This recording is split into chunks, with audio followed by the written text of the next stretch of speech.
Mapagpalang araw mga kay. Ngayon nga palang araw ay nagluto po ako ng sinigang. Ang tawag ko nga pala sa lutong to ay red sinigang mga kay. Kung ordinaryong sinigang na lagi po nating naiulam ay puti po ang sabaw mga kay. Nung naluto ko na nga po pala ay tinawag ko na ang buong pamilya para makapag-umpisa na pong kumain. Kung kumain nga po pala yung aking apo ay napakarami niyang nakain mga kay. Inyo pong panoorin kung paano ko po niluto yan mga kay. Sabi nga po ng aking pamangkin okay daw po.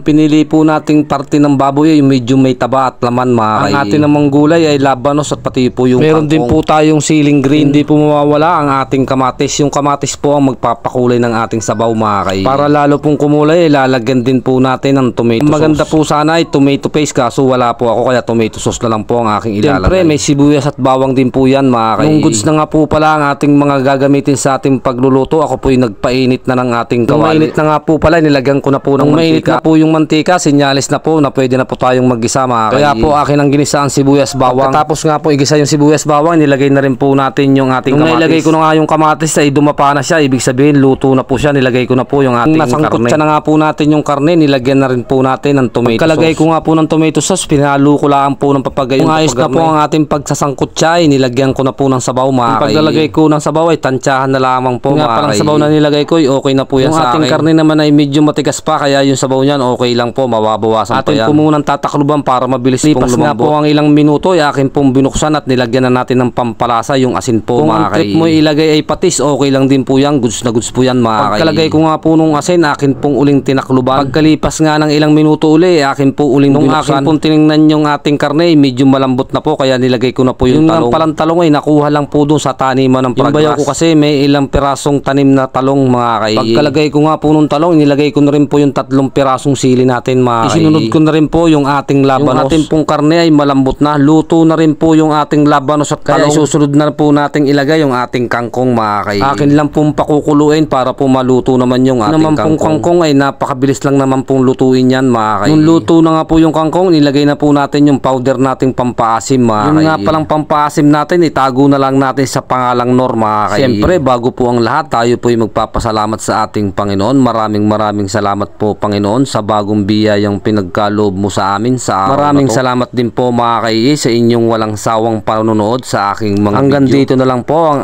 ating video. Maraming salamat po sa inyong panonood. Tara, kain po tayo mga kay.